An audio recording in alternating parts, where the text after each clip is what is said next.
plaisir de vous avoir avec nous dans cette nouvelle édition de Gatingo. Madame, Monsieur, bonjour et bienvenue. Y aurait-il des tensions entre les États-Unis et le Tchad après le Niger? L'armée américaine est-elle également en train d'être chassée du Tchad? Telles sont les questions qui font polémique depuis la fuite d'une lettre datée du 4 avril 2024 signée par le chef d'état-major de l'armée de l'air du Tchad.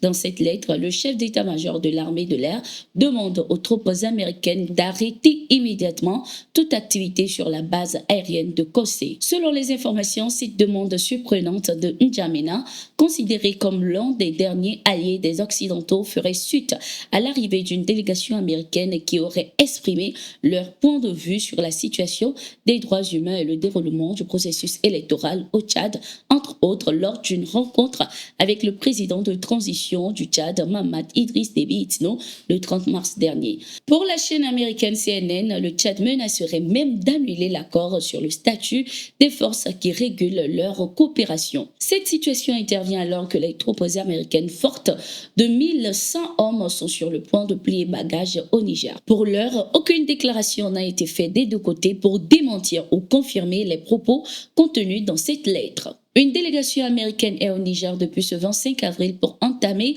les discussions sur le retrait des forces américaines du territoire.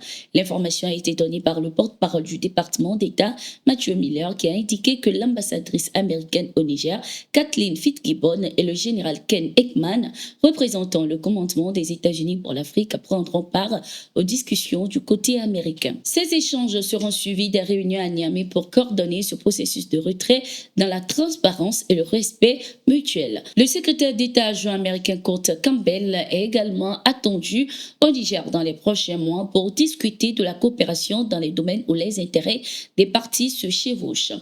Le Niger a rompu en mars un accord militaire avec les États-Unis qui prévoyait la création d'une base américaine de drones dans le nord du pays. Expliquant leur décision, les autorités militaires nigériennes ont indiqué que l'accord avait été imposé au pays et n'était pas conforme aux intérêts de sa population. Au moins 1000 militaires américains se trouvent actuellement sur le sol nigérien. Le premier ministre du Burkina Faso, Apollinaire Joachimson Kielem de Tambela, est en visite de travail et d'amitié en République islamique d'Iran depuis ce 24 avril. Cette visite, qui prendra fin le 1er mai, a pour objectif de renforcer les relations bilatérales entre les deux pays et d'explorer de nouvelles opportunités de coopération dans divers domaines. Au cours de son séjour, le premier ministre burkinabé va rencontrer de hauts responsables iraniens tels que le président iranien Ibrahim Raïssi pour discuter des moyens de renforcer la coopération économique, commerciale et culturelle entre les deux pays.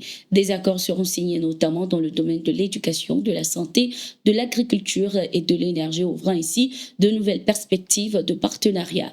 Le Premier ministre burkinabé aura pour mission de visiter également des sites historiques et culturels en Iran pour témoigner l'importance qu'accorde le Burkina Faso à la promotion du patrimoine culturel et à l'échange interculturel. Lors de leur rencontre avec le capitaine Ibrahim Traoré, président de transition ce 23 avril, les autorités coutumières et religieuses du Burkina Faso ont exprimé leur satisfaction et félicité le chef de l'État pour les résultats positifs obtenus dans divers domaines.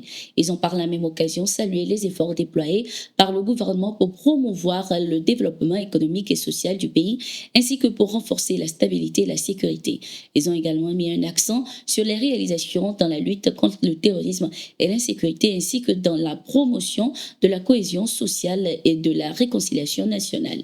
Ces autorités soulignent l'importance de la collaboration entre l'État et les acteurs locaux pour relever les défis auxquels le pays est confronté. Actuellement, nous pouvons nous rendre partout dans la région grâce aux efforts fournis par le chef de l'État pour libérer le pays, a déclaré Monseigneur Lucas Sanou, évêque du diocèse de Bafora. Ces autorités coutumières et religieuses ont encouragé le chef de l'État à poursuivre ses efforts en faveur du développement du Burkina Faso et à maintenir le dialogue avec l'ensemble des composantes de la société pour garantir la paix et la prospérité pour tous les citoyens. 5 soldats chargés de protéger un programme de développement agricole dans le sud-est du Niger, proche du Nigeria, ont été blessés dans une embuscade du groupe armé Boko Haram ce 23 avril 2024. Les soldats sont tombés dans une embuscade tendue par des éléments de Boko Haram au moment où ces derniers partaient prendre position. Nous sommes déterminés à poursuivre ces travaux de culture dans l'intérêt des populations, a indiqué le général Mahamadou Ibrahim Bagodoma, gouverneur de Difa, ville située au sud-est du Niger. Les forces de sécurité nigériennes ont rapidement réagi à l'embuscade et ont engagé des opérations pour neutraliser les assaillants et sécuriser la zone. Les soldats blessés ont été évacués vers des centres médicaux pour recevoir les soins nécessaires. Selon les analystes, cette attaque souligne une fois de plus la menace persistante que représente Boko Haram dans la région et met en lumière le courage et la détermination des forces de sécurité nigériennes qui continuent de lutter contre le terrorisme pour assurer la sécurité et la stabilité du pays. Notons que le 11 avril 2024, 6 soldats nigériens avaient été tués par une bombe dans la zone d'Inates près du Mali.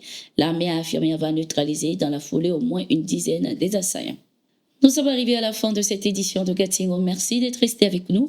Nous sommes en continu sur nos différentes plateformes et sur notre site d'information, le www.toutafrica.com.